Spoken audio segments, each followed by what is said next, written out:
नमस्कार मेरे प्यारे बच्चों, आप सभी का अपने प्यारे से चैनल JMD ऑनलाइन कोचिंग में हार्दिक स्वागत है। अब वक्त बात करने का नहीं है, कुछ कर दिखाने का है। अगर आप में भी कुछ कर दिखाने का जज्बा है, जुनून है, अब भी आप 70/70 की तैयारी कर रहे हैं, तो आपका यह प्लेटफॉर्म आपकी इस तैयारी में आपका जरूर सहयोग करेगा। और इस सहयोग में आप मेरे साथ भागीदार बने। जिसने बिल्कुल भी नहीं पढ़ा उनके लिए भी, और जिसने तैयारी करके रखी है उसके लिए भी बहुत इंपॉर्टेंट वीडियो है। देखिए प्यारे बच्चों, ये फिजिक्स कक्षा 12 की और सेकंड पार्ट के जितने भी मोस्ट इंपॉर्टेंट डेरिवेशंस हैं, मैं एक ही वीडियो में कवर करूंगा, ठीक है। तो आप लोग जो है एक ही वीडियो के माध्यम से अपने पूरे समस्त डेरिवेशंस कवर कर सकते हैं। तो चलिए बिना देर किए हुए, बात नहीं करना है, काम ज्यादा करना है, इसलिए मैं पहला मोस्ट इंपॉर्टेंट डेरिवेशन आपको बताता हूं, ठीक, जिसके एग्जाम में आने के बहुत ज्यादा चांस है। गोलीय अवतल या उत्तल, किसी में से भी आ सकता है। गोलीय अवतल या उत्तल पृष्ठ से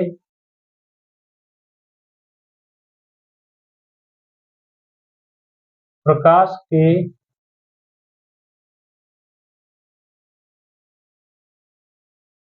अपवर्तन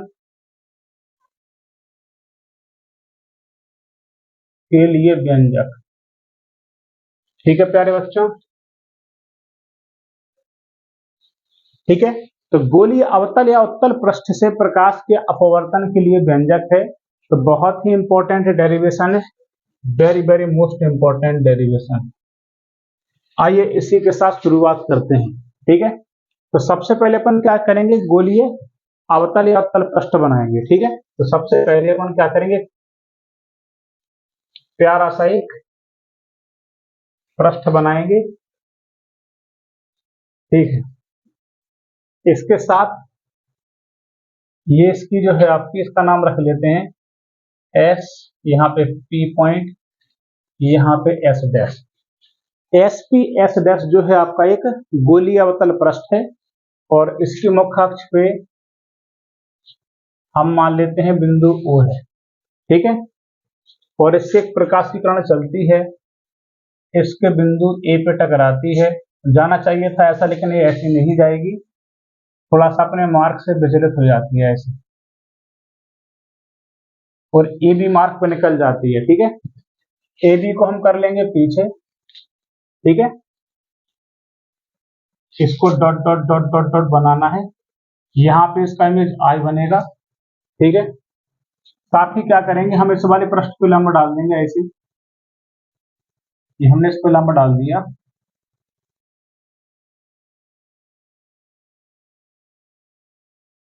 ठीक है। ये इसके वक्रता केंद्र से होके जाएगा। एक लंब और खींचना है आपको, यहां से लेकर यहाँ पे, और इसमें आप, ये पॉइंट ए था आपका, इसको आप M मान सकते हो, और ये लंब को मान लीजिए H, ठीक है। ध्रुव से लेकर वस्तु तक की दूरी को हम मानेंगे U माइनस का U। इमेज ध्रुव से लेकर प्रतिबिंब तक की दूरी को मानेंगे V माइनस का V, और वक्रता केंद्र तक की दूरी को मानेंगे हम माइनस का, ठीक है प्यारे बच्चों। O से हम एक एंगल मान लेते हैं कि अल्फा है, और इससे वाला एंगल मान लेते हैं बीटा है, और ये वाला एंगल मान लेते हैं गामा है। देखिए ये वाली प्रकाश किरण आ रही है और ये लंब है, इन दोनों के बीच कोण बनेगा हमारा I। और ये किरण देखिए पहले तो ये जो बाहर निकल गई बी के मार्ग में, और ये लंब, और दोनों के बीच कोण बनेगा R। देखिए ये वाली किरण को देखिएगा, ये वाली किरण, ये वाली किरण और ये वाली किरण दोनों एक दूसरे को इस तरीके से क्रॉस के तरीके से काट रही है, तो अर्थात इनके आमने सामने का जो शीर्षाई मुखकोण है बराबर होगा। तो ये R है, तो आपका ये अंदर वाला भी कैसा होगा, चाहे बाहर बना दो ऐसे, ठीक है प्यारे बच्चों। इसको भी तुम R बना सकते, ठीक है। तो सबसे पहले इस डेरिवेशन का आपको चित्र बहुत अच्छे से बना देना है। एग्जाम में चित्र अच्छे से बना दोगे, पूरा नंबर आपको मिल जाएगा, ठीक। इसके बाद आपको दो त्रिभुज उठाने हैं, त्रिभुज एओसी और एक एआईसी। ठीक है प्यारे बच्चों, एओसी और एआईसी। तो सबसे पहले त्रिभुज एओसी को उठाइए। त्रिभुज एओसी में तो एओसी देखिए बेटा, एओसी देखिए आप लोग, एओसी को बाहर निकाल लीजिए ऐसे।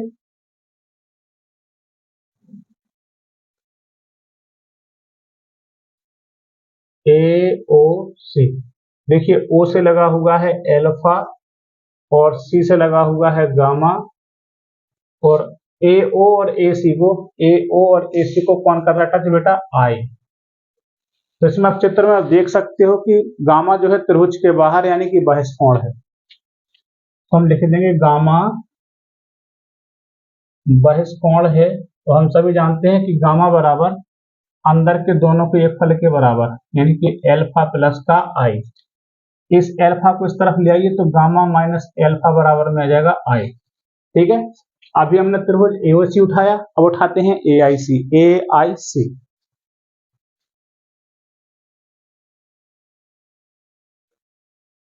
देखिए प्यारे बच्चों, हमने उठाया एआईसी।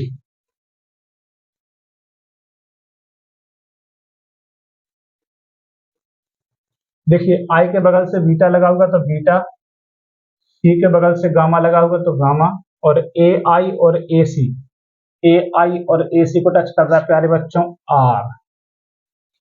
तो इसमें भी देखिए कि गामा जो है त्रिभुज के बाहर है। गामा क्या प्यारे बच्चों, बहिष्कोण है, और बहिष्कोण बराबर दोनों के फल के बराबर, यानी गामा बराबर क्या हो जाएगा, बीटा प्लस का आर। बीटा को इस तरफ लाइए तो गामा माइनस का बीटा बराबर में आर। अब देखिए आई और आर आ चुका है, तो हम लगाएंगे इसमें स्नेल का नियम। मैं थोड़ा सा इन चित्रों को बता देता हूं क्योंकि ये बेटा हेल्प करने के लिए मैंने बनाए थे।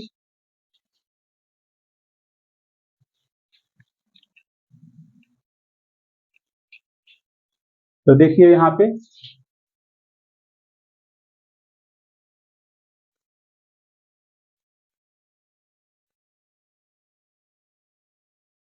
स्नेल का नियम क्या कह रहा है अच्छा, एन बराबर साइन आई बटे में साइन आर। ठीक है, तो यहाँ पे लिख लेंगे बगल में कि आई कॉमा आर सूक्ष्म कोण है।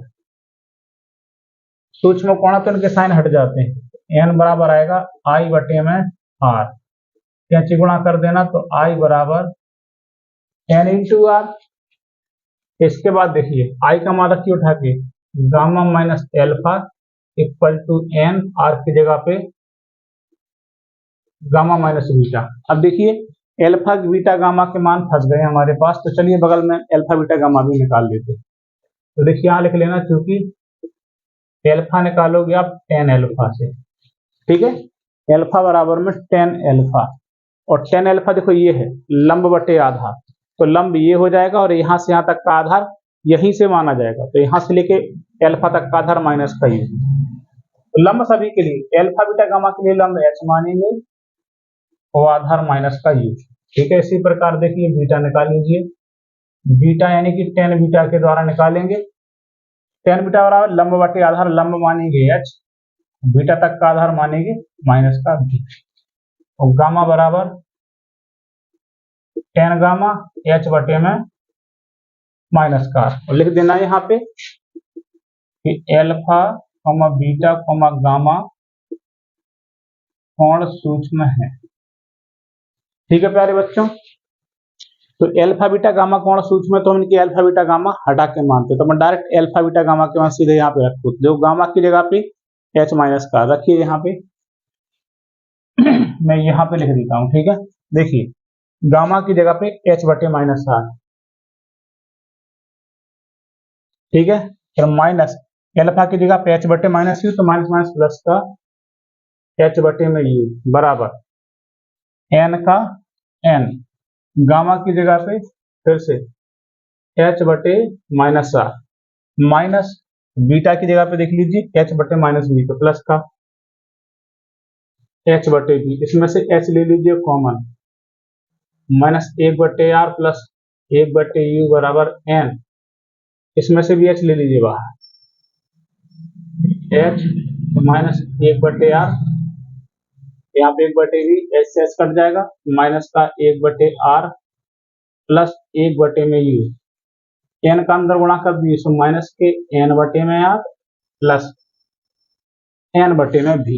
ठीक है, अब r को एक तरफ कर लीजिए, ये वाला r इस तरफ लाइए तो प्लस का हो जाएगा, माइनस का 1/r प्लस n/r बराबर n/v, इस तरफ जाएगा माइनस का 1/u।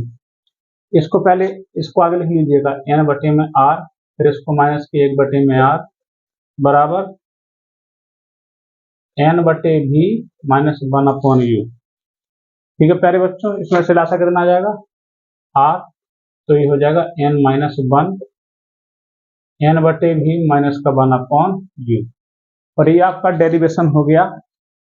आप चाहो तो ऐसा भी लिख सकते हो, इसको पहले लिख लो कि n/v माइनस 1/u n-1/r। ठीक है प्यारे बच्चों, और इसके आगे भी करना तो कर सकते हो। देखो एग्जाम में n की जगह पे म्यू भी लिखा आ सकता है, तो आप म्यू भी कर सकते हो।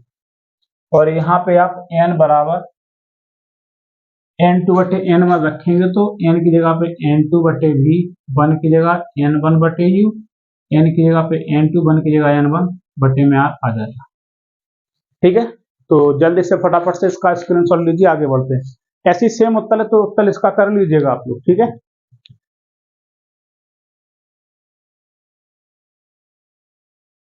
देखिए प्यारे बच्चों, और हमारा ये दूसरा डेरिवेशन लेंस मेकर्स सूत्र या पतले लेंस की फोकस दूरी के लिए सूत्र, वेरी वेरी इंपॉर्टेंट, 2026 के लिए तो बहुत इंपॉर्टेंट है। और ये 2024 या 25 में, 23 या 24 में पूछने के लिए आ चुका है। तो अब ये देखिए लेंस मेकर फॉर्मूला कैसे लगाओगे, बहुत ही सिंपल है प्यारे बच्चों, बहुत बहुत इंपॉर्टेंट है। इसमें दो कंडीशंस होती हैं। सबसे पहली कंडीशन, जब लेंस के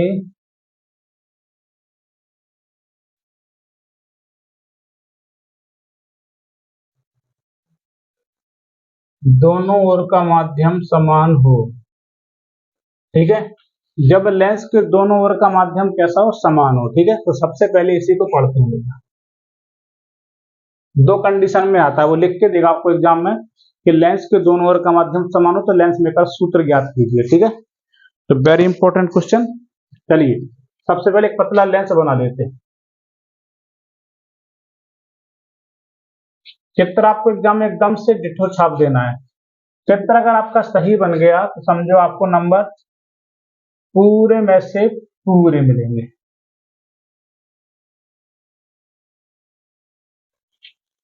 ठीक है, देखिए प्यारे बच्चे, सबसे पहले इसकी मुख्य अक्ष मान लीजिए वस्तु रखी है और यहां से प्रकाशीकरण चली। ठीक है, और इसको टकरा के जाना चाहिए था सीधा, लेकिन सीधा नहीं जाएगी, टकरा के थोड़ा सा मार्ग से विचलित, मान लीजिए ऐसे विचलित हो जाएगी। विचलित होने के बाद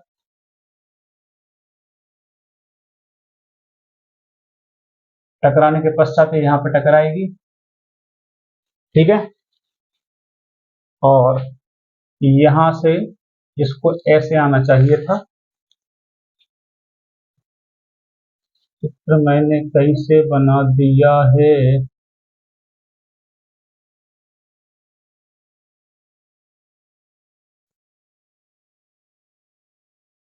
इसको जाना चाहिए था ऐसे, ऐसे ना जाके अपने मार्ग से मान लीजिए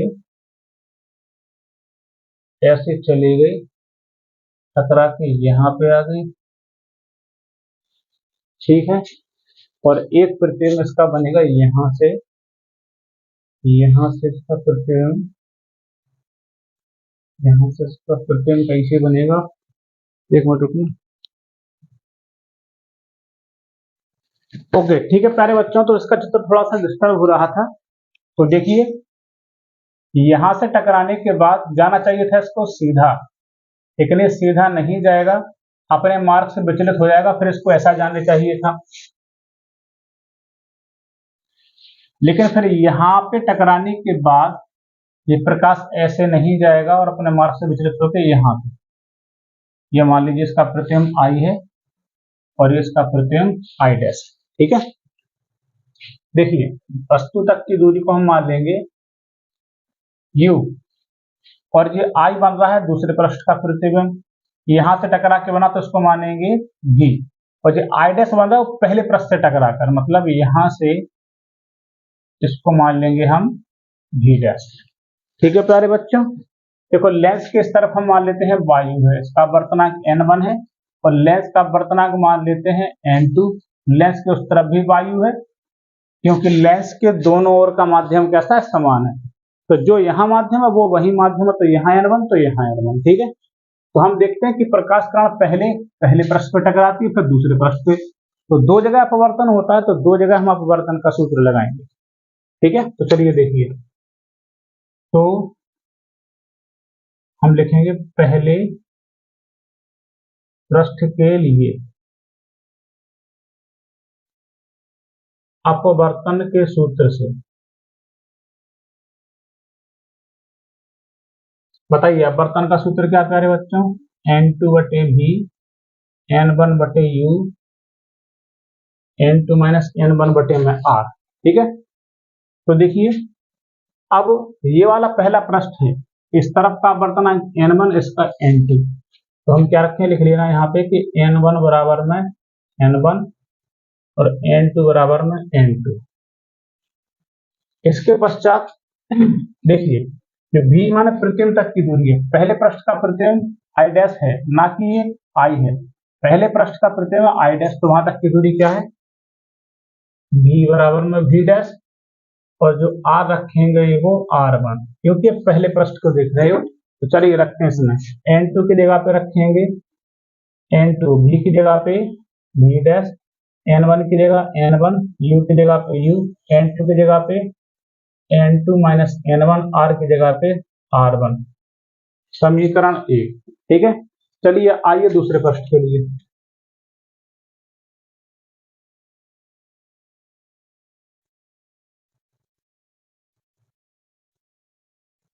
जब भी हम जानते हैं कि जब भी दूसरे पृष्ठ की बात करते हो वहां पे एक लाइन लिखनी पड़ती है, क्यों लिखनी पड़ती है, जो बेटा आप क्लासरूम में पढ़ चुके हो तो आप लिख देना,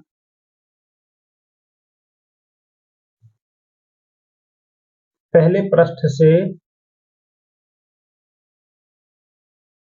बना प्रतिबिंब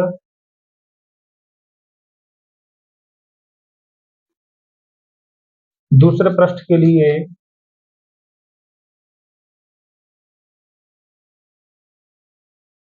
आभासी वस्तु का कार्य करता है। ठीक है प्यारे बच्चों, तो देखो पहले पृष्ठ का प्रतिबिंब, देखो पहले पृष्ठ का प्रतिबिंब बेटा आई डैश यानी कि v डैश है। ठीक है, और दूसरी बात, और दूसरे पृष्ठ के लिए वस्तु माने वस्तु तक की दूरी को u, यानी जहां पे u होगा वहां पे क्या रखेंगे अपन लोग, v डैश। लगाइए अपवर्तन का सूत्र, देखिए अपवर्तन के सूत्र से बताइए, अपवर्तन का सूत्र क्या है, n2 बटे v n1 बटे u बराबर n2 माइनस n1 बटे में r।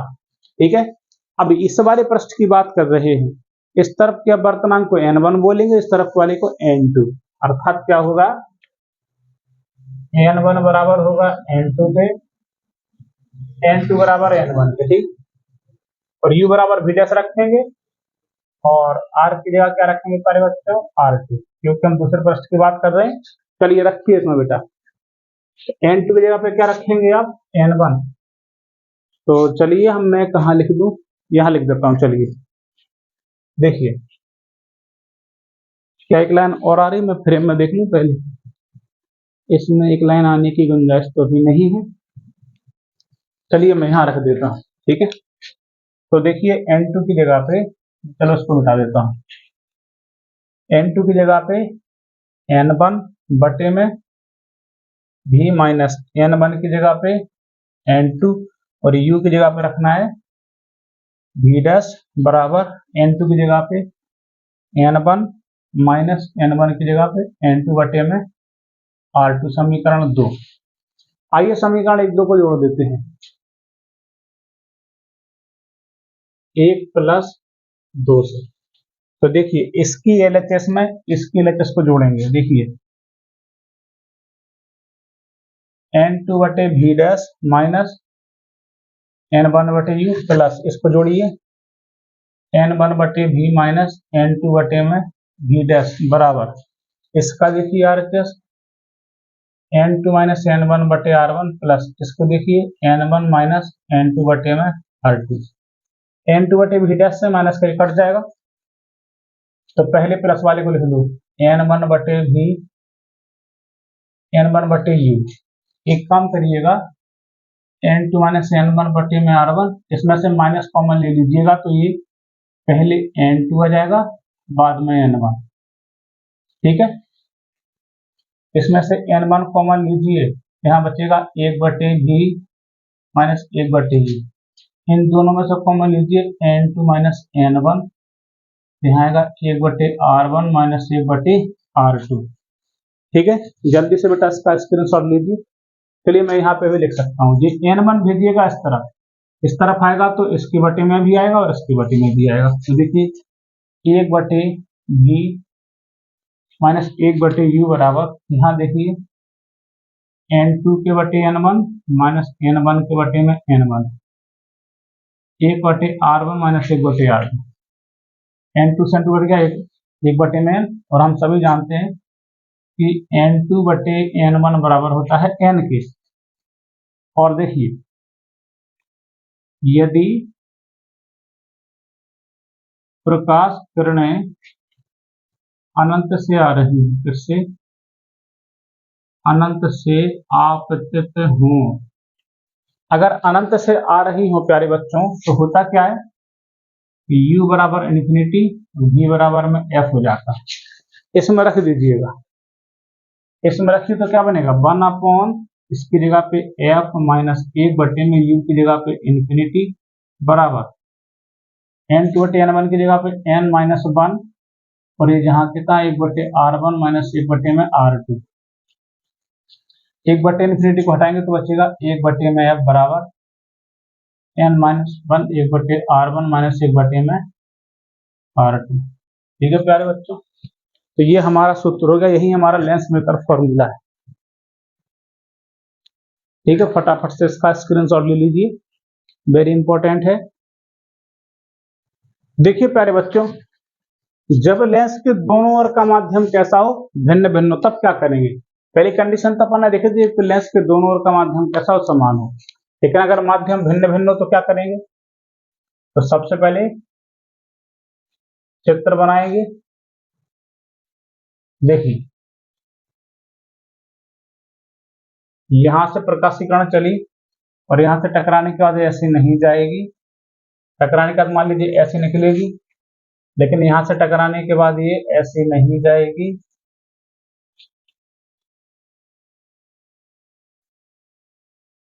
और यहां से टकराने के बाद ये ऐसे मुड़ जाएगी।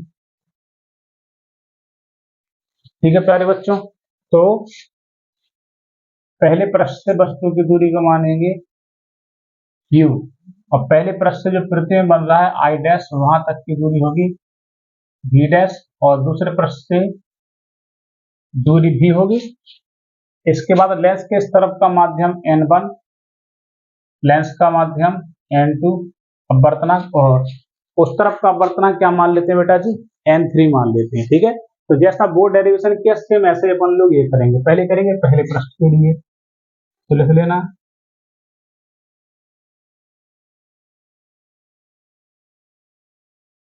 पहले पृष्ठ के लिए अपवर्तन के सूत्र से। बताइए अपवर्तन का सूत्र क्या है, N2 माइनस N1, N2 बटे V माइनस N1 बटे में U, N2 माइनस N1 बटे में R। तो देखिए इस तरफ का अपवर्तनांक N1, इस तरफ का N2 है, तो हम N1 बराबर में N1, N2 बराबर N2, R बराबर में R2, और पहले पृष्ठ का प्रतिबिंब V डैश है, तो हम V की जगह पे V डैश रखिए बेटा जी। n2 बटे v की जगह v डैश, n1 की जगह n1, u की जगह u बराबर n2 की जगह n2 माइनस n1 की जगह n1 और r की जगह r1 समीकरण 1। ठीक है, अब आते हैं दूसरे प्रश्न के लिए।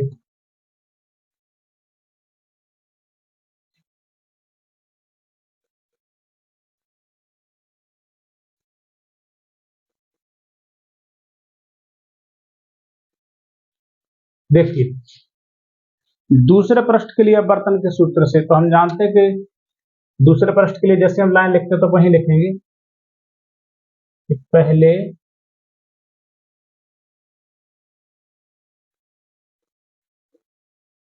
पृष्ठ से बना प्रतिबिंब दूसरे पृष्ठ के लिए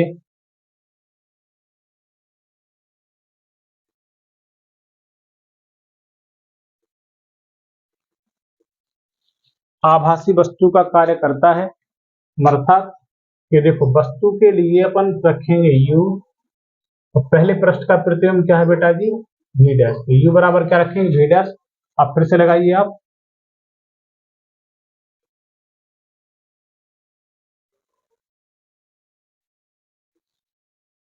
और अपवर्तन का सूत्र क्या प्यारे बच्चों n2 बटे v n1 बटे u और n2 माइनस n1 बटे में r। अब देखिए इस वाले पृष्ठ की बात कर रही है, इस तरफ का अपवर्तनांक n1 है, इस तरफ का n2 है, तो n1 का मान n2, n2 का मान n2 हो जाएगा। ठीक है, लिख देंगे n1 बराबर n2 और n2 बराबर में n3 और u बराबर v डैश तो है, r बराबर में r2। चलिए रखिए इसमें, चलिए यहाँ पर रख देते हैं n2 की जगह पे n3 और v की जगह पे v और n1 की जगह पे n2 और u की जगह पे v डैश और n2 की जगह पे n3, n1 की जगह पे n2 और r की जगह पे r2 समीकरण 2। दोनों को जोड़ लीजिए आप लोग। ठीक है, समीकरण 1 प्लस 2 से तो देखिए इसकी LHS देखिए n2 बटे v डैश माइनस n1 बटे में u, फिर इसकी लगाइए n3 बटे v डैश, इसको लिखिए n2 माइनस n1 बटे में r1 plus n3 minus n2 बटे में r2, n2 बटे v डैश, n2 बटे v डैश कटेगा। अब धन पहले धन वाले को लिख लो n3 बटे में v माइनस n1 बटे में u बराबर n2 माइनस n1 बटे r1 plus n3 minus n2 बटे में r2।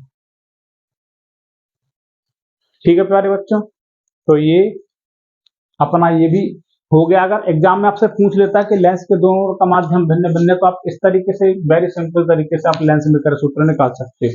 तो जल्दी से बेटा इसका स्क्रीनशॉट लीजिए। चलिए बढ़ते हैं नेक्स्ट डेरिवेशन की ओर। देखिए प्यारे बच्चों, वेरी इंपॉर्टेंट डेरिवेशन आपका परस्पर संपर्क में रखे दो लेंसों की संयुक्त फोकस दूरी एवं संयुक्त क्षमता के लिए आपको जो है व्यंजक निकालना है। इसमें देखो दो लेंसों को संपर्क में रखते हैं तो उनकी फोकस दूरी ये आती। ठीक है, अब इस वाले डेरिवेशन के जो है 4 केसेस बनते हैं प्यारे बच्चों। कितने बनते हैं? 4 केसेस। 4 केस बनते हैं एग्जाम में। वो 4 केस कौन कौन से बनेंगे? एक, या तो दोनों उत्तल लेंस हो प्यारे बच्चों, ठीक है, दोनों उत्तल लेंस को रख दे, या एक उत्तल दूसरा अवतल, या फिर एक अवतल दूसरा उत्तल, या फिर दोनों के दोनों ही अवतल। तो 4 में से कुछ भी आए, आपको एक ही केस से सॉल्व करना है। ठीक है प्यारे बच्चों, और वो अपना केस है जब दोनों लेंस कैसे हों? उत्तल। केस कोई भी आए, आप इसी से चारों कंडीशंस को फुलफिल कर सकते हैं। सबसे पहले हमें क्या करना है कि दो लेंसों को संपर्क में रखना है। तो देखिए एक लेंस उठा लेते हैं, दूसरा लेंस ये उठा लेते हैं, और इनको संपर्क में रख देते हैं। बीच में देखिए मैं एक लाइन निकाल देता हूं। लाइन निकालने का मतलब ये होता है कि यह प्रकाश का बर्तन दो जगह से होगा, यहां से होगा, यहां से। 1 2 3 4 बार करते तो डायरेक्शन थोड़ा लंबा हो जाता, तो इससे बेटर ये पतले लेंस हैं, तो 2 पतले ही लेंस हैं ये, तो इसलिए 2 बार आप बर्तन करो, इससे भी वही सूत्र आपका आ जाता है। तो देखिए मुख्य अक्ष पे बिंदु O पे वस्तु रखी है, यहां से प्रकाश कण चली, यहाँ पे टकराई, टकराने का जहां था सीधा, लेकिन ये टकरा के फिर ऐसे निकल गई, फिर यहां से टकराने के बाद ये ऐसे, ठीक है। और पहली बार जो इसका प्रतिबिंब बनेगा, चलिए मान लेते थोड़ा सा और विचलित कर देते हैं इसको, इसको जाना चाहिए था ऐसा, लेकिन यहां से होगा इसका बर्तन, ये प्रतिबिंब जो बन रहा है पहले लेंस से आई डैश, और यहां से टकराने के बाद ये आई, ठीक है। और पहले लेंस से वस्तु तक की दूरी है u, और पहले लेंस से प्रतिबिंब की दूरी है v डैश, और दूसरे लेंस से प्रतिबिंब की दूरी है v। तो देखिए बेटा दो जगह पे अपवर्तन हुआ है, तो दो जगह सूत्र लगाएंगे अपन लोग, ठीक है। तो पहले अपन देखेंगे पहले लेंस के लिए, देखिए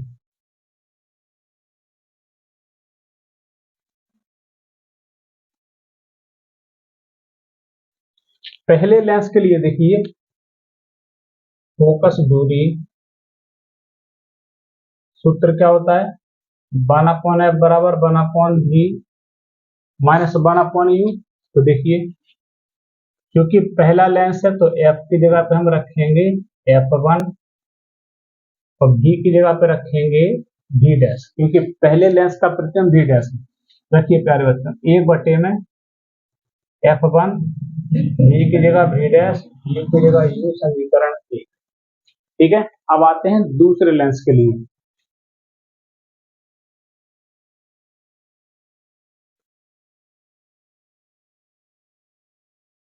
जब भी दूसरे लेंस पे आते हैं तो हमें एक लाइन लिखनी पड़ेगी, वही लाइन, क्या लाइन, कि पहले, और इसमें तो लेंस आ गया, तो लेंस से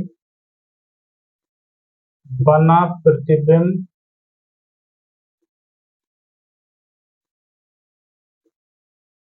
दूसरे लेंस के लिए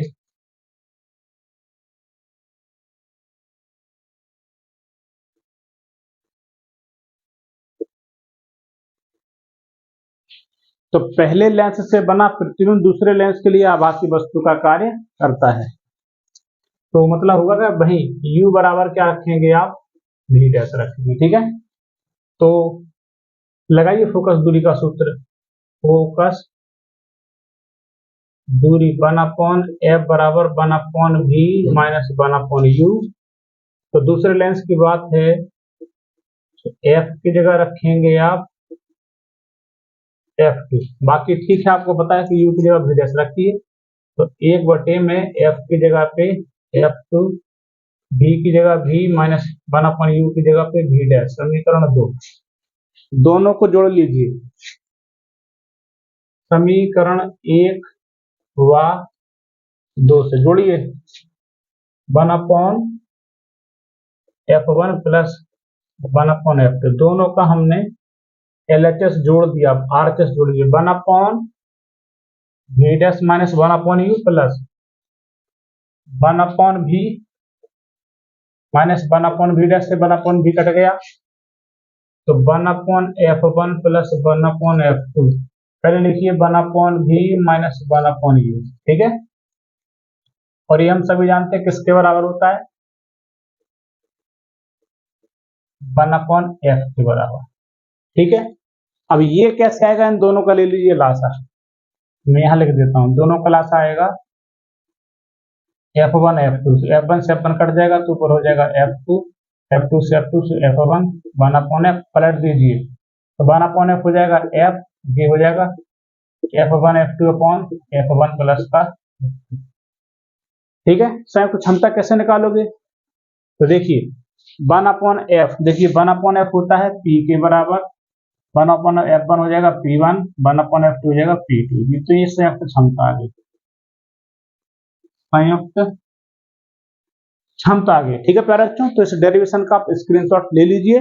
साथ ही साथ ये भी समझिएगा कि अगर एग्जाम में एक उत्तल और दूसरा अवतल आ जाए, ठीक है, एक उत्तल और दूसरा अवतल, तो आप क्या करेंगे कि F की जगह पे यही पूरा आप क्या लिख देंगे कि यदि एक लेंस उत्तल व दूसरा अवतल हो, तो यही सूत्र आपका 1/f बराबर 1/f1 माइनस 1/f2 कर देना है, और संयुक्त क्षमता P बराबर P1 माइनस का P2 कर, बस यही कर देना, कुछ नहीं करना है।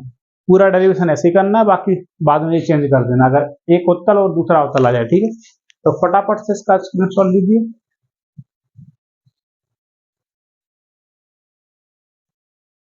देखिए प्यारे बच्चों, नेक्स्ट डेरिवेशन है प्रिज्म के लिए अपवर्तनांक का सूत्र। ठीक है, तो ये हमारा प्रिज्म है, इसके लिए आपको जो है अपवर्तनांक का सूत्र निकालना है।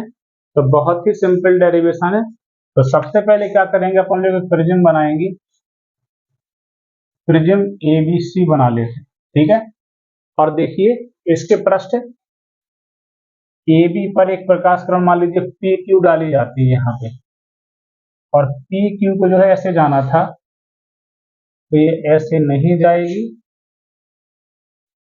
ठीक है, और ये जो यहां से टकरा के थोड़ा सा मुड़ जाएगी इस वाले मार्ग से, और R ऐसे होके निकल जाएगी। ठीक है, हम PQ को थोड़ा आगे बढ़ा देते हैं और RS को थोड़ा सा पीछे कर लेते हैं। ठीक है, और ये दोनों प्रकाश किरणें जहां पे मिल जाती हैं वहां पे हो जाता है विचलन कोण, इसको मान लेते हैं D बिंदु। ठीक है, इसके पश्चात क्या करते हैं कि हम इस भुजा PQ पर लंब डाल देते हैं। ठीक है, हमने ये लंब डाल दिया, और इस वाली भुजा पे लंब डाल देते हैं। ठीक है, तो हमने ये डाल दिया, और यहां पॉइंट मान लेते हैं E। ठीक है,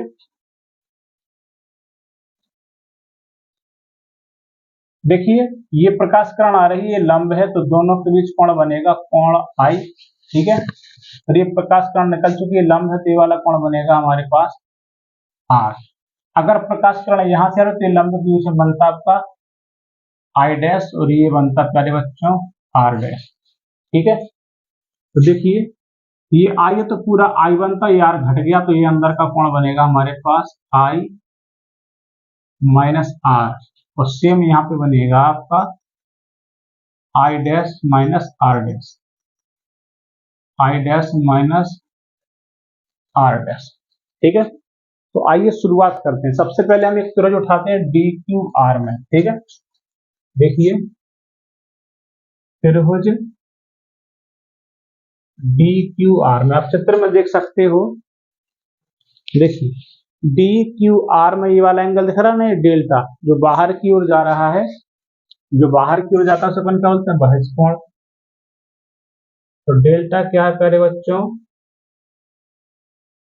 बहिष्ठ कोण है, और बहिष्ठ कोण में हम क्या करते हैं, क्या लिख सकते हैं, तो देखिए डेल्टा बराबर में ये वाला अंदर के दोनों कोणों के फल, यानी कि I minus R plus I dash minus का R डैश।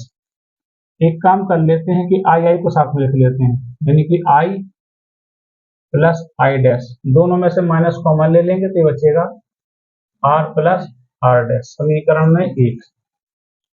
इसके बाद हम नीचे का त्रिभुज उठा लेते हैं, ऊपर वाला त्रिभुज लिया था, फिर नीचे वाला QER में। ठीक है, त्रिभुज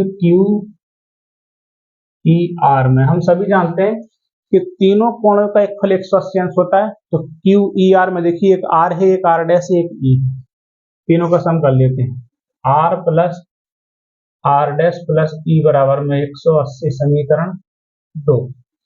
इसके बाद हम एक चतुर्भुज AQER उठाते हैं, देखिए चतुर्भुज ए क्यू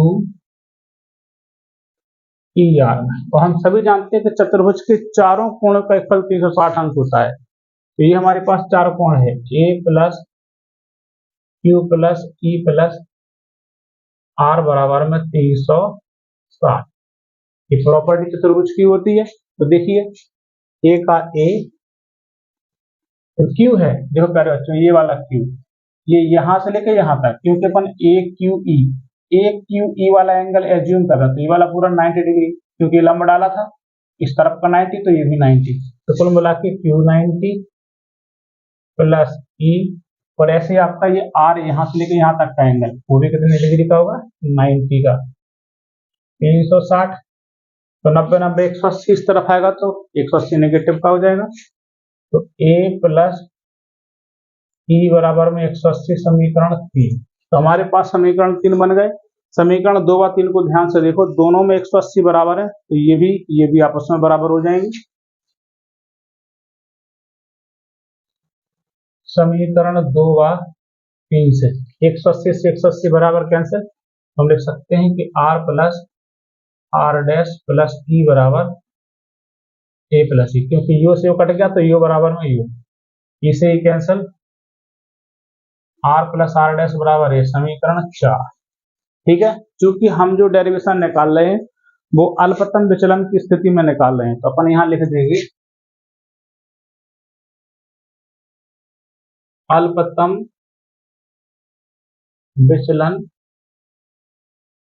की स्थिति में। अल्पतम विचलन की स्थिति में क्या होता है प्यारे बच्चों, कि आई और आई डैश बराबर हो जाता है, यानी कि आई डैश बराबर आप आई लिख सकते हो, आर डैश बराबर में आर, डेल्टा की जगह पे डेल्टा एम। ठीक है, लिख सकते हो। तो यहाँ पे देखिए हम पहले उठाते हैं समीकरण, किसी को उठा ली, समीकरण 1 को उठा लेते हैं।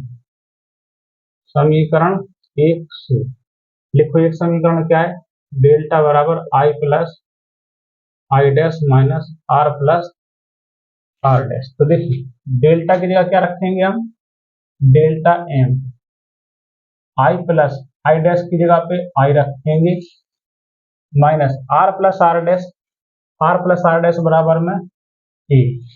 ठीक है, ये माइनस का इस तरफ ला प्लस का हो जाएगा, तो डेल्टा एम प्लस ए, आई में आई जोड़ देंगे तो 2i, 2 बटे में आ जाएगा, सो डेल्टा एम प्लस ए बराबर में आई, ये आई की वैल्यू आ गई।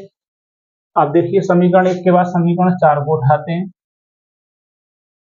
और समीकरण 4 क्या है आपके पास, आर प्लस आर डैश बराबर में ए, आर की जगह आर और आर डैश की जगह भी आर, माने 2r बराबर में ए, आर बराबर में ए बटे 2।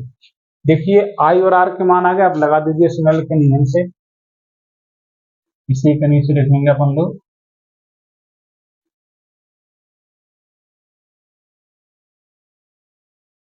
बताइए स्नेल का नियम क्या है, एन बराबर साइन आई बटे में साइन आर। चलो मैं यहां लिख देता हूं, एन बराबर साइन आई की जगह पे रख देंगे उठा के आप, ए प्लस डेल एम बटे 2 बटे में साइन आई की जगह साइन आर, और आर की जगह पे रख देंगे ए बटे 2, और ये हमारा विचलन का फॉर्मूला होगा।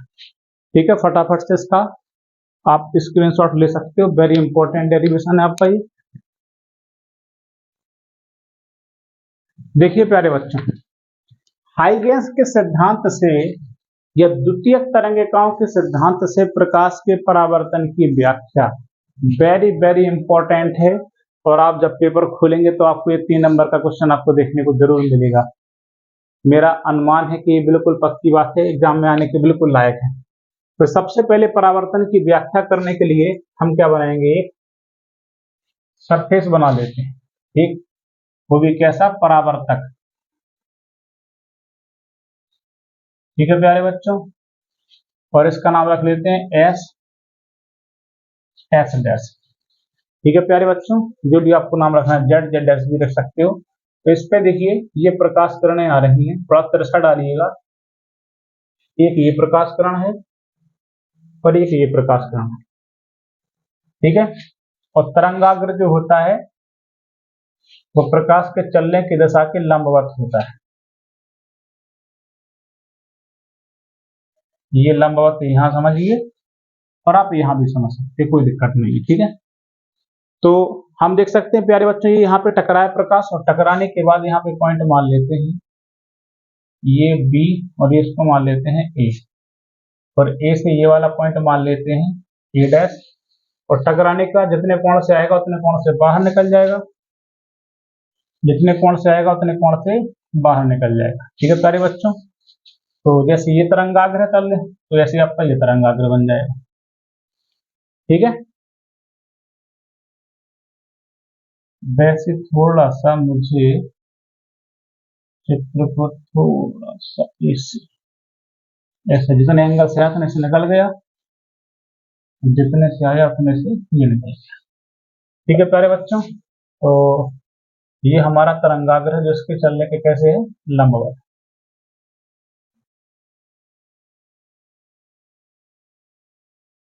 ठीक, ये ए डैश और ये बी डैश। ठीक है प्यारे बच्चों, बहुत ही सिंपल है। देखिए हम क्या करते हैं, इस पे लंब डाल देते हैं। ठीक, तो देखो प्यारे बच्चों, ये वाला एंगल जो प्रकाश किरण आ रही है, ये वाला एंगल हो जाएगा आई। ठीक है, ये वाला आई हो जाएगा, साथ में देखिए ये वाला भी आई हो जाएगा इस तरफ, ये वाला एंगल आई, ये आई, तो ये अंदर का बचेगा 90 माइनस का आई। ठीक है प्यारे बच्चों, क्लियर है।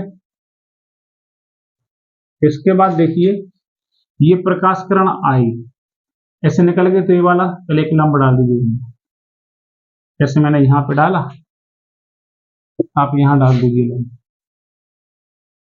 तो देखिए ये वाला एंगल बनेगा आई, और ये प्रकाश किरण यहां से चलेगी तो ये वाला बनेगा हमारे पास, ये नहीं बनेगा सॉरी, ये वाला एंगल बनेगा आर, ये आर, तो ये वाला भी आर हो जाएगा, और इसके अंदर का हो जाएगा आपका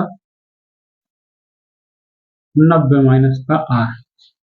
ठीक है प्यारे बच्चों, तो इसमें हम करते क्या है कि त्रिभुज ए बी ए डैश उठाते हैं, बहुत ही सिंपल है, कुछ कठिन नहीं है।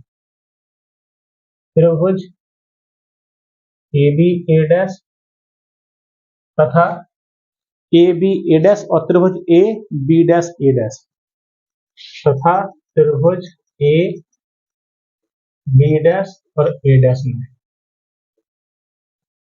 उठा लिया।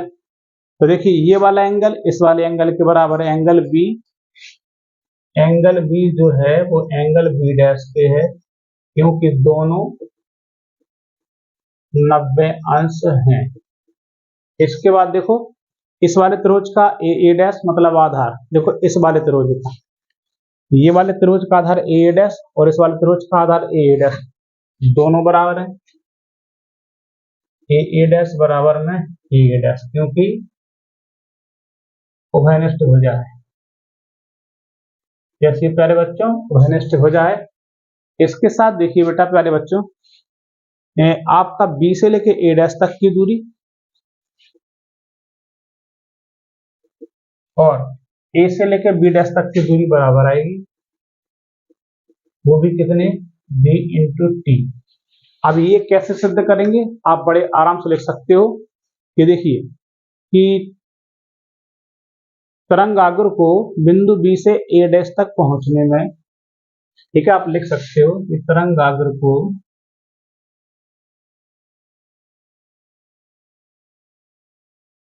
बी से ए डैश तक पहुंचने में स्मॉल टी समय लगता है, तो दूरी बी ए डैश और 4 गुणे समय, तो बी से ए डैश तक की चाल को हम मान लेते हैं बी और समय इंटू टी। देखिए प्रकाश दूसरे माध्यम में तो जा नहीं रहा है, नहीं जा रहा तो प्रकाश की चाल नहीं लगेगी, तो अपन क्या लिखेंगे कि जैसे जैसे, मैं बोल देता हूं कि जैसे जैसे तरंगाग्र पृष्ठ के अन्य बिंदुओं पर टकराता है तो पृष्ठ से द्वितीयक तरंगिकाएं निकलती हैं। तो द्वितीयक तरंगिका को ए से बी डैश तक जाने में देख देना कि द्वितीयक तरंगिका को ए से बी डैश तक, ए से बी डैश तक पहुंचने में टी समय लगता है, वही समय टी लगता है। तो दूरी क्या लिखेंगे आप, बी ए डैश बराबर वही डी इंटू टी। इसको समीकरण 1, समीकरण 2, समीकरण 1 बाद 2 से बी ए डैश, बी से ए डैश और ए से बी डैश, ये ए बी डैश हो जाएगी। इस तरीके से बी इंटू टी आ जाएगा आपके पास। तो देखिए एक त्रिभुज और दूसरे त्रिभुज में देखो दो भुजाएं, एक कोण बराबर हो गया, यानी त्रिभुज हमारा कैसा हो गया, सर्वांग सम। तो आप लिख सकते हो कि त्रिभुज ए बी ए डैश और आपका जो सर्वांग सम हो गया किसके, त्रिभुज के, त्रिभुज A B dash A dash के। ठीक है, आप लिख सकते हो कोण भुजा भुजा, आप लिख सकते हो कोण भुजा भुजा सर्वांग समता से आप लिख सकते हो। जब एक त्रिभुज के 3 और दूसरे त्रिभुज के 3 कंपोनेंट बराबर होते हैं, दोनों त्रिभुज सर्वांग सम हो जाते हैं और सर्वांग सम होने पर उनके अदर कंपोनेंट ही बराबर हो जाते हैं, यानी कि आपका इस त्रिभुज का ये वाला कोण और इस वाले त्रिभुज के कोण के बराबर हो जाएगा। हम क्या लिखेंगे, अतः 90 माइनस आई बराबर 90 माइनस 90 से ये 90 कट जाएगा, माइनस से माइनस, आई बराबर में क्या हो जाएगा, आर। यानी आपतन कोण किसके बराबर हो जाएगा, परावर्तन कोण के बराबर। और यही हम चाहते हैं, यही परावर्तन का नियम है कि आपतन कोण बराबर में परावर्तन। ठीक है, फटाफट से इसका स्क्रीनशॉट लीजिए। देखिए प्यारे बच्चों, ये भी वेरी वेरी इंपॉर्टेंट आपका डेरिवेशन है कि हाइगेंस के सिद्धांत से प्रकाश के अपवर्तन की व्याख्या या फिर स्नेल के नियम की उपपत्ति, वेरी इंपॉर्टेंट। तो सबसे पहले हम क्या करेंगे, पृष्ठ मान लेते हैं कि एस डैश जो है एक पारदर्शी पृष्ठ है। तो इस पे सबसे पहले हम प्रकाश किरणों को बना लेते हैं, जितना तिरछा बनाएंगे उतना अच्छा बनेगा आपसे।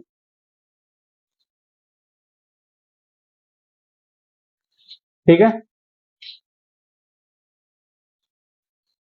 चलिए ठीक है, आप लोग बना लीजिएगा। ठीक, अब यहां से टकराने के बाद अपने मार्ग से थोड़ा सा विचलित हो जाती है।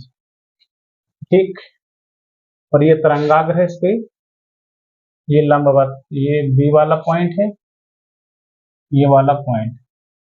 ठीक है, यहाँ भी देखिए ये ए, यहाँ पे मान लेते हैं ये डैश और यहाँ पे बी डैश। देखिए अलग अलग माध्यम, इस वाले माध्यम में प्रकाश की चाल को हम मान लेते हैं कि V1 है और इस वाले माध्यम में V2 है। ठीक है प्यारे बच्चों, ओके। अब देखिए यहाँ पे हम डाल देते हैं लंब और यहाँ भी डाल देते हैं लंब, तो ये वाला एंगल हमारा आई है। ठीक है प्यारे बच्चों, ये वाला आई है। देखिए ये वाला आई है, तो ये 90 था, 90 माइनस आई, तो ये वाला भी कितना हो जाएगा हमारे पास, आई हो जाएगा। ठीक है, देखो ये वाले प्रकाश किरण आ रही है, तो ये वाला एंगल आर, तो देखो ये तो बेटा पूरा 90 डिग्री का यहाँ पर भी है और 90 में से आएगा तो 90 माइनस आर, जब ये 90 माइनस आर तो ये वाला कितना बचेगा, आर बचेगा। ठीक है प्यारे बच्चों, अब बहुत ही सिंपल इसका डेरिवेशन है। देखो देखो ए बी ए डैश उठाते हैं, देखिए त्रिभुज ए बी डैश में, इसमें आपको साइन थीटा का सूत्र लगाना है, लंब बटे में कर्ण। ठीक है, तो इस वाले त्रिभुज में साइन थीटा, थीटा की जगह पर रखेंगे आई, साइन आई। लंब क्या रखेंगे, इसके सामने की भुजा बी ए डैश, ये लंब रख देंगे बी ए डैश बटे में कर्ण, 90 के सामने की भुजा के कारण हो जाएगा ए ए डैश, ए ए डैश। ठीक, यहाँ पे लिख लेना बी ए डैश, मतलब बी से ए डैश तक की दूरी बराबर चाल गुणा समय। तो चाल क्या है बेटा, V1 और समय t। तो यहाँ पे तुम रख सकते हो इस साइन आई बराबर b1 into T upon A dash, समीकरण एक। अब नीचे के त्रिभुज में देखिए, त्रिभुज ए बी ए डैश में, त्रिभुज ए बी ए डैश में, इसमें भी देखिए साइन थीटा बराबर लंब बटे कर्ण। अब यहाँ पे थीटा की जगह पर रखेंगे आर, आर बराबर लंब, कोण के सामने की वजह लंब ए बी डैश,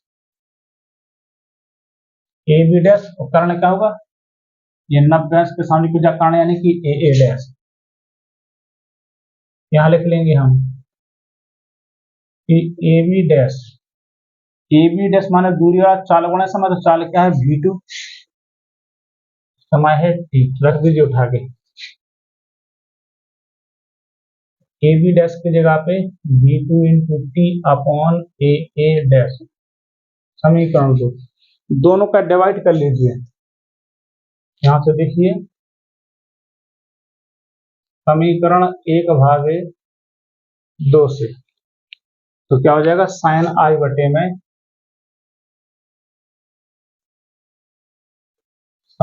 में साइन आर बराबर v1 गुणे टी बटे A dash upon v2 into T upon A dash, A dash से ए डैश, टी से टी कट जाएगा, sine I upon sine R बराबर v1 बटे v2 को हम कांस्टेंट लिख सकते हैं, ठीक है।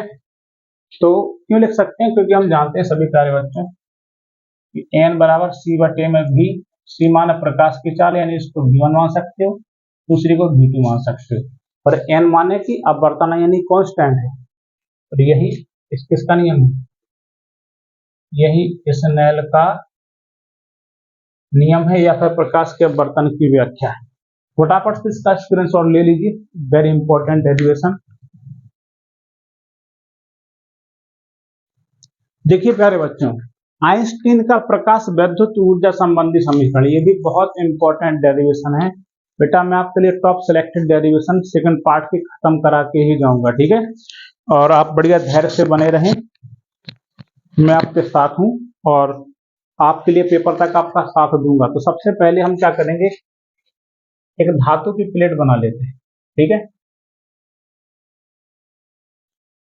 मान लीजिए धातु की प्लेट है और इसमें बहुत सारे इलेक्ट्रॉन्स हैं,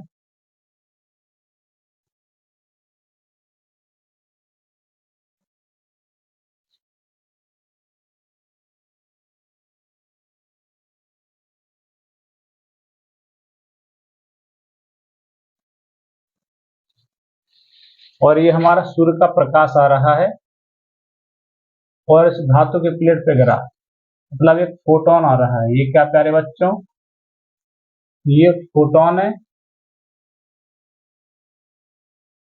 और इसमें इसकी जो ऊर्जा होती है E बराबर एच न्यू या फिर एच सी अपॉन लैम्डा, ठीक है। अब देखिए प्यारे बच्चों, तो आइंस्टीन का प्रकाश वैद्युत ऊर्जा संबंधी समीकरण बढ़िया सा प्यारा सा डेरिवेशन है। तो देखिए इस समीकरण को बनाने के लिए आइंस्टीन ने जो है प्लैंक की सहायता ली थी। किसकी सहायता, मैक्स प्लैंक की सहायता है। तो मैक्स प्लैंक के अनुसार जो प्रकाश आता है सूर्य का, वो छोटे छोटे टुकड़ों या पैकेट्स के रूप में आता है, ऊर्जा के छोटे छोटे पैकेट या बंडल के रूप में आता है, और इन बंडल को हम कहते हैं फोटोन या पैकेटा, ठीक है। और प्रत्येक फोटोन की ऊर्जा या तो एच न्यू होती है या फिर एच सी अपॉन लैम्डा होती है, ठीक है। और जब ये फोटोन किसी धातु की सतह पर गिरता है, जैसे ही गिरा देखिए कितने सारे इलेक्ट्रॉन हैं, तो यह अपनी संपूर्ण ऊर्जा पूरी की पूरी ऊर्जा किसी एक इलेक्ट्रॉन को दे देता है, ठीक है।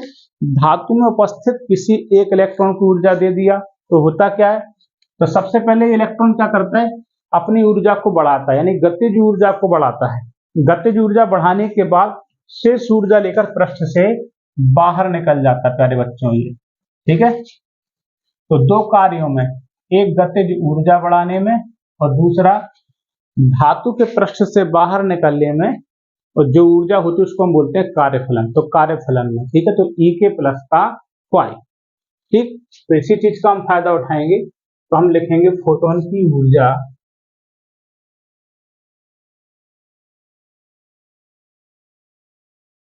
की ऊर्जा दो कार्यों में ई के प्लस का वाई, ठीक। ये फाइव इस तरफ ले आना तो माइनस का हो जाएगा, यानी ई के बराबर ई माइनस का फाइव, ठीक है। अब देखिए ई की जगह पे हम रख सकते हैं एच न्यू, और फाइव बराबर होता है एच न्यू नॉट, ठीक है। तो देखिए ई के बराबर एच को लीजिए बाहर, तो यहाँ बचेगा न्यू माइनस का न्यू नॉट, एक ई तो आपका ही हो गया। आप चाहो तो न्यू बराबर आप रख सकते हो, न्यू बराबर एच न्यू बराबर nu naught C upon lambda naught, C बटे में लैम्डा, ओके। और न्यू नॉट बराबर सी अपॉन लैम्डा नॉट रख दीजिए उठा के यहाँ पे। तो ई के बराबर H C upon lambda naught, तो आप सी को बाहर निकाल लीजिए, ई के बराबर एच सी, तो 1 upon lambda minus 1 upon lambda not. आप ये समीकरण बना सकते हो। आप ई के की जगह पे half M v max square रख सकते हो। गतिज ऊर्जा का फॉर्मूला यहाँ पे रख दीजिए, तो ये फॉर्मूला बन जाएगा हमारे पास 1/2 m v max square equal to h c 1 upon lambda minus 1 upon lambda naught, ठीक है प्यारे बच्चों। तो ये जो समीकरण आपको दिख रहा है यहाँ पर, इसको हम बोलते हैं आइंस्टीन का प्रकाश वैद्युत ऊर्जा संबंधी समीकरण, जो कि बहुत इंपॉर्टेंट है। आप इसको इस तरीके से लिख दीजिएगा, आपको पूरी मार्किंग मिल जाएगी, ठीक है। फटाफट से इसका भी स्क्रीनशॉट ले लीजिए। देखिए प्यारे बच्चों, नेक्स्ट डेरिवेशन डी ब्रोगली तरंग दैर्ध्य के लिए व्यंजक, ठीक है। तो कैसे निकालोगे? तो सबसे पहले फोटोन के बारे में हम जान चुके हैं कि जब हमारा फोटोन गति अवस्था में होता है, तो डी ब्रोगली ने बताया कि जब यह गति अवस्था में होगा तो इसके पास एक गतिक द्रव्यमान होगा, और तब जाके हम आइंस्टीन की सहायता से आइंस्टीन के समीकरण से E बराबर लिख सकते हैं m इंटू सी स्क्वायर। लेकिन अगर फोटोन को मासलेस पार्टिकल माना जाए, और प्लांक के अनुसार अगर हम फोटोन की ऊर्जा लें, फोटोन की ऊर्जा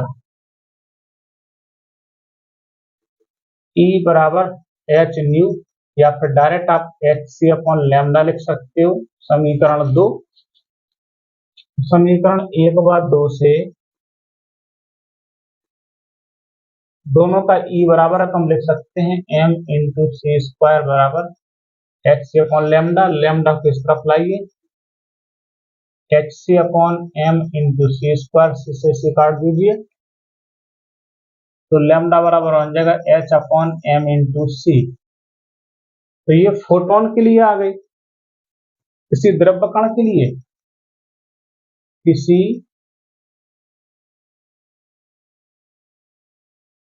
द्रव्य कण के लिए यही सी जो है हमारा भी बन जाएगा, तो लैम्डा बराबर एच अपॉन एम भी,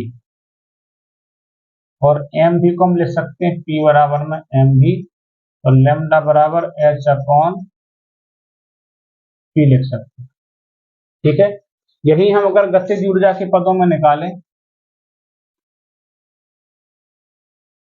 गतिज ऊर्जा के लिए, तो लैम्डा बराबर यही बन जाएगा H upon under 2m p, ठीक है प्यारे बच्चों। तो ये हमारे पास डी ब्रोगली तरंग दैर्ध्य के व्यंजक आ चुके हैं। जल्दी से बेटा इसका स्क्रीनशॉट ले लीजिए। देखिए प्यारे बच्चों, तो परमाणु की स्थायी कक्षाओं की त्रिज्या का डेरिवेशन आपको निकालना है, जो कि आप बहुत ही आसान तरीके से निकाल सकते हो। जैसे मान लीजिए परमाणु के बीच में नाभिक है और नाभिक का परमाणु क्रमांक है Z है, नाभिक के चारों ओर एक कक्षा है और इस कक्षा में इलेक्ट्रॉन चक्कर लगा रहा है, वो भी कितने वेग से, v वेग से, और r त्रिज्या की कक्षा में यह v वेग से, और इसका द्रव्यमान है स्मॉल m। ठीक है, तो हम सभी जानते हैं कि चक्कर लगाने के लिए जब भी कोई वस्तु किसी भी चीज के चारों ओर चक्कर लगाते हैं उससे अभिकेंद्रीय बल लगता है। तो अभिकेंद्रीय बल क्योंकि नाभिक और इलेक्ट्रॉन के बीच में वैद्युत आकर्षण बल से प्राप्त होता है, तो हम यहाँ पे लिख सकते हैं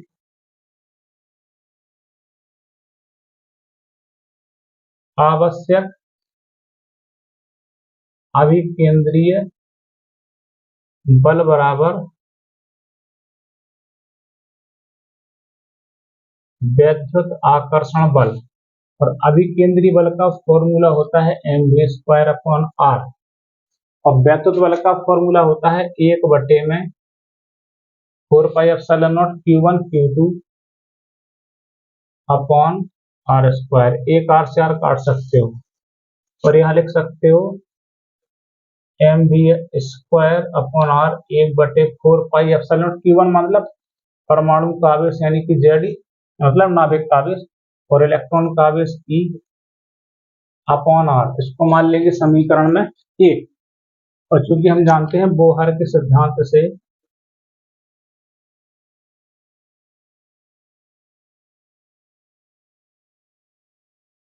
बोहर ने हम सबको बताया था कि mvr बराबर में nh/2π। ठीक है, इसका स्क्वायर कर देना क्योंकि इस पर स्क्वायर है, तो वर्ग करने पर वर्ग करेंगे तो m² v² r² n² h² 4π²। समीकरण 2, दोनों का लगा लीजिएगा भाग, समीकरण 2/1 से, चाहे 1/2 करो चाहे 2/2, आंसर वही है। देखिए m² v² r² के बटे में ये आ जाएगा आपका m v², फिर ये लिखिए n² h² upon 4π² upon 1/4πε0 ZE²/r, क्योंकि ZE²/r हो जाएगा तो 1m से 1m, v² से v² कट जाएगा, फिर बचेगा mr² बराबर, देखिए बाहर बाहर का गुणा अंदर अंदर का, इसका गुणा करेंगे n² h² का गुणा होगा नीचे वाली संख्या में इंटू 4πε0 इंटू r, और अंदर का अंदर में होगा 4π² इंटू Z²। ठीक है, तो 4 से 4 खत्म, पाई से 1 पाई खत्म, और 1r से 1r खत्म, ये बचेगा हमारे पास mr बराबर n² h² ε0 पाई ZE², जो m बटे में आ जाएगा, r बराबर n² h² ε0, ये m से गुणा कर देना, तो पाई m ZE²। ठीक है प्यारे बच्चों, तो इस तरीके से आप स्थायी कक्षा की त्रिज्या निकाल सकते हो कि r बराबर n² h² ε0 पाई m ZE²। आप चाहो तो बोहर त्रिज्या की गणना कर सकते हो, बोहर त्रिज्या के लिए सबके मान रखेंगे तो r बराबर हमारे पास आता है 0.53 एंगस्ट्रॉम n² अपॉन Z। ठीक है प्यारे बच्चों, आपसे एग्जाम में पूछ सकता है कि सिद्ध कीजिए कि स्थायी कक्षाओं की त्रिज्या मुख्य क्वांटम संख्या के वर्ग के समानुपाती होती है। तो आपसे बिल्कुल क्वेश्चन कर सकता है कि r प्रोपोर्शनल n²। स्थायी कक्षाओं की त्रिज्या मुख्य क्वांटम संख्या के वर्ग के अनुक्रमानुपाती होती है। या फिर परमाणु क्रमांक की द्वितीय परमाणु। फटाफट से इसका स्क्रीनशॉट लीजिए। मैं यहाँ पे इसका सूत्र लिख देता हूँ, R बराबर n square h square epsilon naught पाई m z स्क्वायर। ठीक है, ओके। देखिए प्यारे बच्चों, स्थायी कक्षा में इलेक्ट्रॉनों का आपको वेग निकालना है। तो इलेक्ट्रॉनों का वेग निकालने के लिए आप क्या करेंगे, आप बड़े आराम से लिख सकते हैं बोहर के सिद्धांत से।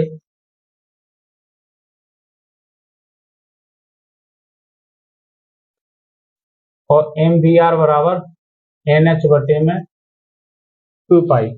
आप ये आर का मान उठा के यहाँ पे रख दीजिएगा। आर की जगह पे n square H square epsilon naught pi M Z square बराबर एन एच बटे में 2 पाई। हमें वेग चाहिए तो वेग को यहीं रहने दीजिए, बाकी सबको इस तरफ भेज दीजिए। ठीक है, कैसा v बराबर एन एच बटे 2 पाई जहां से ना, किंतु नीचे वाली संख्या ऊपर पहुंच जाएगी पाई एम जेड स्क्वायर, और जो ऊपर की सब स्टेप नीचे, यानी कि m आएगा नीचे, दूसरा एन स्क्वायर आएगा, एच स्क्वायर आएगा, एप्सिलॉन नॉट आएगा। तो देखिए पाई से पाई कट जाएगा, m से m कटेगा, एक NH से एक NH कटेगा, अब नहीं कटेगा। तो बचेगा v बराबर Z square upon 2n h epsilon not बचेगा हमारे पास। ठीक है, तो यहां से एक क्वेश्चन बन जाता है v प्रोपोर्शनल, और या तो 1 बटे में n बन जाएगा क्योंकि नीचे है।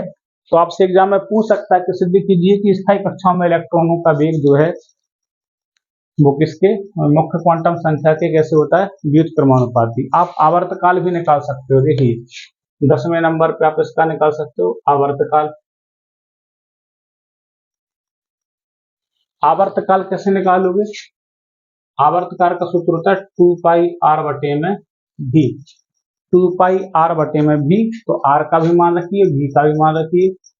तो 2 पाई r की जगह पर रख देना n square H square epsilon naught pi M Z square upon v की जगह पे उठा के रख देना z e square upon 2n h epsilon naught, बाहर बाहर का अंदर अंदर का गुणा कर देना।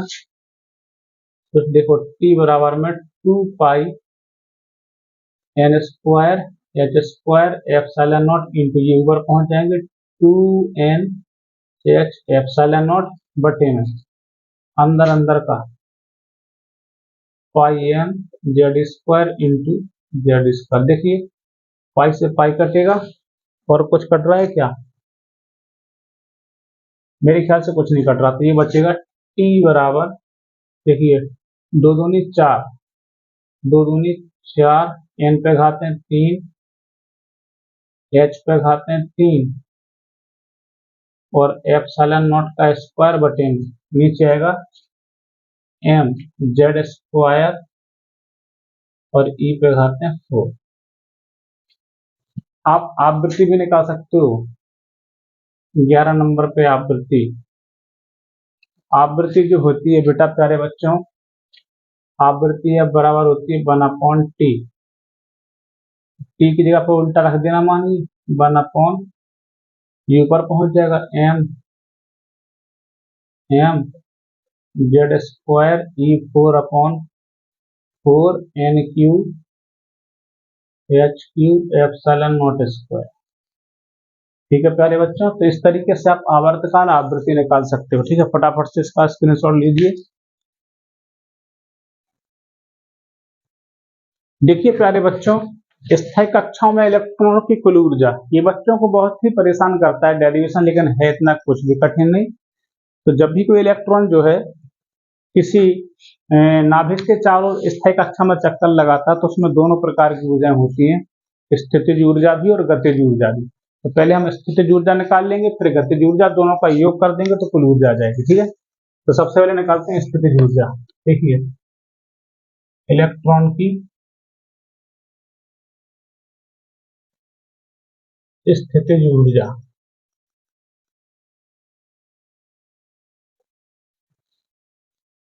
कैसे निकालोगे? स्थितिज ऊर्जा का सूत्र क्या होता है? U बराबर 1/4 pi epsilon not Q1 Q2 upon R। तो U बराबर 1/4 Q1 की जगह पे ZE और यहाँ पर E बटे में R। ठीक है, इसको मान लेंगे ZE² अपॉन R और R की जगह पे मान रख दें क्या? चलिए पहले इतना ही रहने दीजिए। ठीक है, ZE अपॉन में R। ठीक है, अच्छा R की जगह पे मान रख लो तो क्या दिक्कत है? n² h² एप्सिलॉन नॉट और पाई m Z² ये ऊपर पहुंचा दीजिए। तो U बराबर 1/4 पाई एप्सिलॉन नॉट ऊपर पहुंच जाएगा। तो पाई m Z² E4 upon n² h² epsilon not. ठीक है भैया जी, ऐसा कर लीजिएगा कि ये पाई से पाई निपटा दीजिएगा। तो ये बन जाएगा U बराबर m Z² E4 नीचे हो जाएगा 4 n² h² epsilon naught square. तो ये हमारे पास आ गई स्थितिज ऊर्जा। अब निकालिए गतिज ऊर्जा।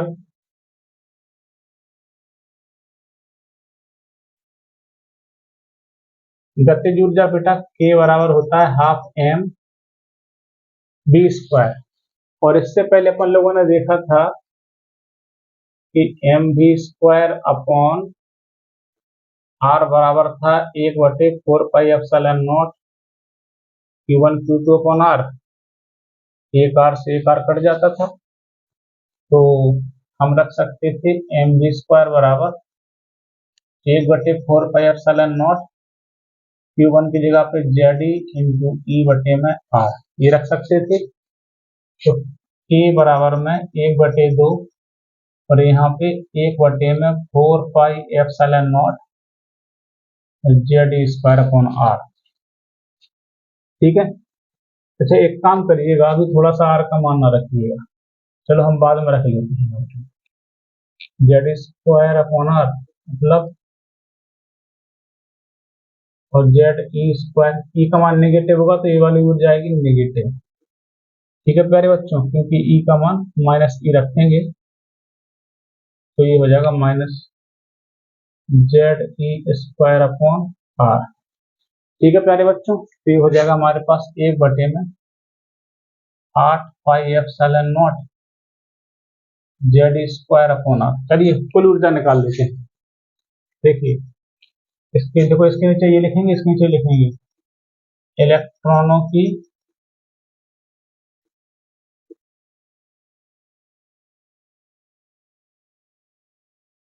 कुल ऊर्जा E बराबर, दोनों को जोड़ देंगे U प्लस का K। ठीक है, तो E बराबर U की जगह पर रखेंगे -K 1/4 pi epsilon not ZE² upon R। यहाँ पे 8 पाई ZE² अपॉन R। दोनों को घटाइएगा, चाहे लासा लेके करो चाहे किसी तरह से करो। तो ये हमारे पास बचेगा माइनस का 1/8 pi epsilon not ZE² upon R और R का मान रख लीजिए प्यारे बच्चों। देखिए -1/8 पाई एप्सिलॉन नॉट ZE² और R की जगह पर रख देंगे हम n² h² एप्सिलॉन नॉट पाई m ZE²। जो ऊपर पहुंच जाएंगे घूम के E बराबर में -K 1 में देखना, ये ऊपर पहुंच जाएंगे, ये होगा पाई m Z² E4, क्योंकि Z का Z में Z² E4 नीचे हो जाएंगे 8 pi N square H square epsilon naught square, ये हमारे पास बन जाएगा कुल ऊर्जा का फॉर्मूला। ठीक है प्यारे बच्चों, ये पाई से पाई हम काट सकते हैं, तो हमारे पास बन जाएगा E बराबर माइनस के m Z square E4 8 n square H square epsilon naught square. ठीक है,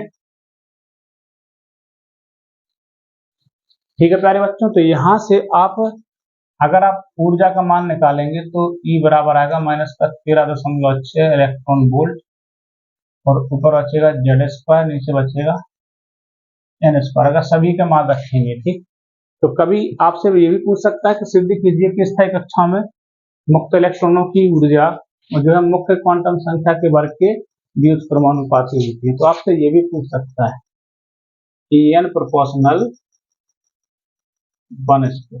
ठीक है प्यारे बच्चों, तो इस वीडियो में मैंने आपके पूरे के पूरे सेकंड पार्ट के जो है डेरिवेशन कवर अप कर दिए हैं। तो आपको लगता है कि जो भी डेरिवेशन आपको चाहिए तो आप मुझसे बिल्कुल कह सकते हो, तो मैं आपका कल जो है उसको समझा दूंगा। वैसे तो मैंने पूरे टॉपिक को कवर कर दिया है, और ये इंपॉर्टेंट है, डेरिवेशन कुछ ज्यादा नहीं है, आप आराम से इनको पढ़ सकते हो।